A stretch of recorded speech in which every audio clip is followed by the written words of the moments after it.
A lot of the work that I do has a sense of place and site that can speak to the public of the region.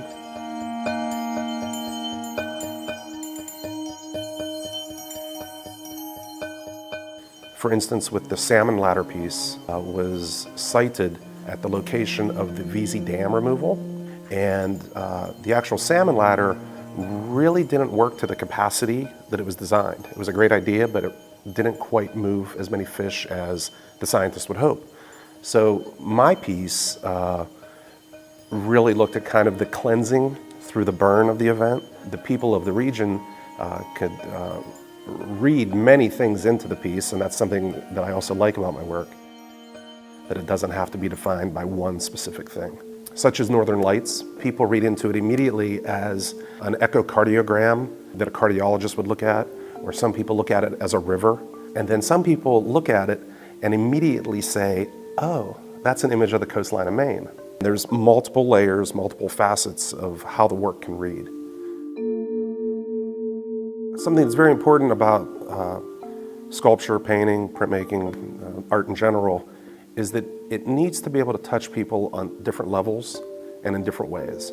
And that's something within art that I've always tried to pursue, and something that I, within my assignments in my classroom with students, that I have them pursue as well. So the smoother you guys can apply it, the easier it is going to be? Sometimes we have students that come in that are naturals.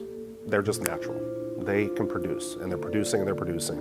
And for those students, it's trying to show them another way to look at it. And then we have students that come in that struggle. And they struggle, and they keep trying, and we give them positive support, and they keep trying. And then all of a sudden, something does click. And I've seen this oftentimes with students in their senior year, either in the fall semester or the spring semester. And they even say, oh my gosh, I'm onto something. And I say, yes, you are. Okay, you have 2 months left, or you have all of next semester left. So build upon this and pursue this. Now make 5 of these, 4 of these, 6 of these, and they really begin to develop their body of work.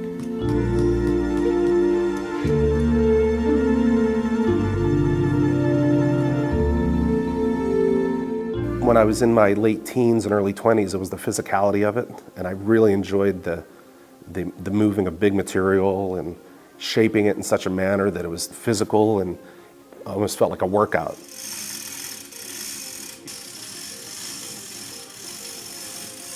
Now that I'm approaching 50 and my body's speaking to me a little bit differently, I'm venturing into other areas of smaller glass pieces. You know, I say this, but yet I just had a 3,000-pound log brought into my studio.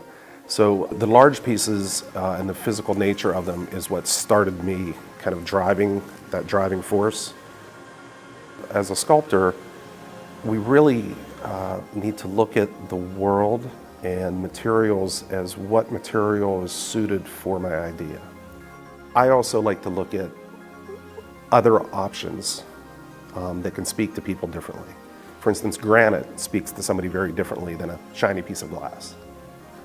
And then how can they be incorporated together, yet creates another experience? And that's kind of where I'm at.